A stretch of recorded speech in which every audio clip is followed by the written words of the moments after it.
అబ్బో ఇక్కడ కేజీ చీరలు కొంటే అర కేజీ చీరలు ఫ్రీ అంట. మంగళ్య షాపింగ్ మాల్ కేజీల్లో సేల్ టన్నుల్లో ఆనందం. హాయ్ హలో నమస్తే, వెల్కమ్ టు బాక్స్ ఆఫీస్. నేను సింధు. పవర్ స్టార్ పవన్ కళ్యాణ్ నటించిన భారీ pan India movie Harihara Veeramallu. ఈ సినిమా ఎప్పటి నుంచో షూటింగ్ జరుపుకుంటూనే ఉంది. ఎట్టకేలకు అన్ని అడ్డంకులు దాటుకొని ఈ నెల 24న రిలీజ్ కి రెడీ అవుతోంది. ఈ సందర్భంగా రిలీజ్ డేట్ కు 20 రోజుల ముందే ట్రైలర్ ని రిలీజ్ చేశారు. ఈ ట్రైలర్ యూట్యూబ్ ని షేక్ చేస్తూ రికార్డ్ వ్యూస్ తో దూసుకెళ్తుంది. అయితే ఈ ట్రైలర్ రిలీజ్ తర్వాత వీరమల్లు మరో చావా కానుందనే టాక్ వినిపిస్తోంది. నిజంగానే వీరమల్లు మరో చావా కానుందా? అసలు ఇంతలా వీరమల్లులో ఏముంది?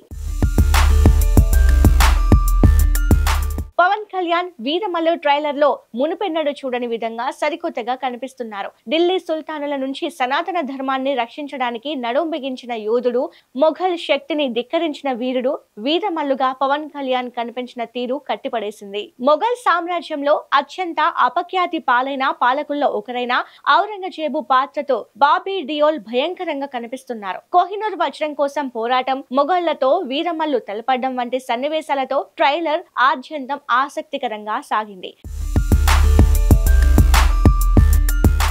గంభీరమైన రూపాన్ని కనబరుస్తూ సనాతన ధర్మం పట్ల మక్కువను వ్యక్తపరుస్తూ భయం అనేది ఎరగని వీరుడు వీరమల్లుగా పవన్ కళ్యాణ్ కనిపించిన తీరు నా భూతో నా భవిష్యత్. వీరమల్లు పాత్ర కోసం తనని తాను మలుచుకున్న తీరు అమోఘం. యాక్షన్ సన్నివేశాల్లో పవన్ కళ్యాణ్ మరింతగా ఆకట్టుకున్నారు. తన అద్భుతమైన అభినయం, ఆహార్యంతో వీరమల్లు పాత్రకు ప్రాణం పోశారు. అయితే ఈ ట్రైలర్ రిలీజ్ ఈవెంట్ లో నిర్మాత ఏఎం రత్నం మాట్లాడుతూ ఇటీవల చావా రిలీజ్ అయింది. ఛత్రపతి శివాజీ కొడుకు శంభాజీ గురించి ఇంతవరకు ఎవరికీ తెలియదు. చావా వచ్చిన తర్వాతే తెలిసింది. అలాగే చావా సినిమా చూసి చాలా మంది ఏడ్చారు. అంతలా ఆ సినిమా కనెక్ట్ అయ్యింది. వీరమల్లు సినిమా కమర్షియల్ సినిమా అయినప్పటికీ అందరికీ కనెక్ట్ అవుతుందని చెప్పారు.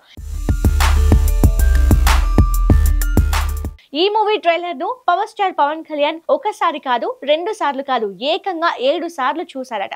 దీన్ని బట్టి ఈ ట్రైలర్ ఆయనకు ఎంతలా నచ్చిందో అర్థం చేసుకోవచ్చు. ఇప్పుడు డెవోషనల్ ట్రెండ్ నడుస్తోంది. మన ధర్మం గురించిన కథతో చేసిన సినిమా చేస్తే ఖచ్చితంగా పాన్ ఇండియా రేంజ్ లో ఆడియన్స్ ఆదరిస్తారు. సినిమాకి మంచి విజయాన్ని అందిస్తారు. అందుచేత వీరమల్లు మరో చావా అయ్యే ఛాన్స్ ఉంది. మరి బాక్స్ ఆఫీస్ దగ్గర ఏ రేంజ్ సక్సెస్ సాధిస్తుందో చూడాలి.